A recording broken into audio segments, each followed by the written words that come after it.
This is your Diamond insight of gaps in handling the Aflatoxin saga.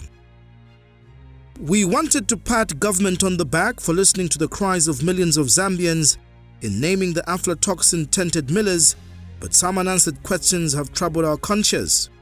There is something not adding up in the manner the somewhat name and shame approach has been handled by our government.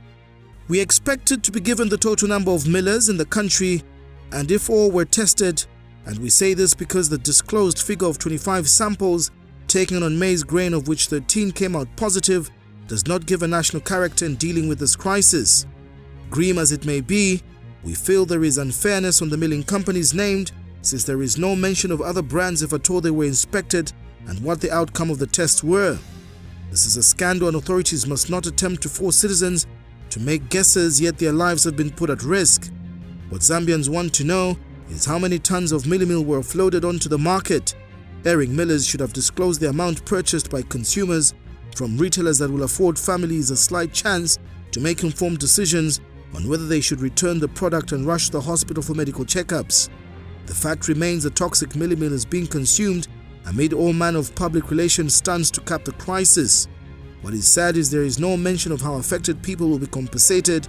There should be a plan devised to screen consumers in determining if their health is in danger or not. People did not get the milling meal for free. They bought it through hard-earned income, so you cannot just make helpless families dump the toxic milling meal. Someone has to foot the cost of the mess created.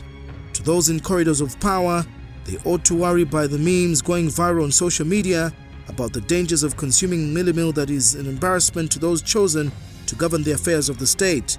Damage control should not be done to save brands, but life and pet owners are still grieving over the loss of their dogs, and shockingly, there is no apology so far from government. We can say so much, but chose to end by demanding that a list of all millers be published and how many samples were tested. To President Hijilema, sorry, instead of constituting a public inquiry into the challenges of Anti-Corruption Commission, please hold an emergency inquiry on this food poisoning scandal, because Zambians are hungry and angry, but also in dire straits of public and health safety.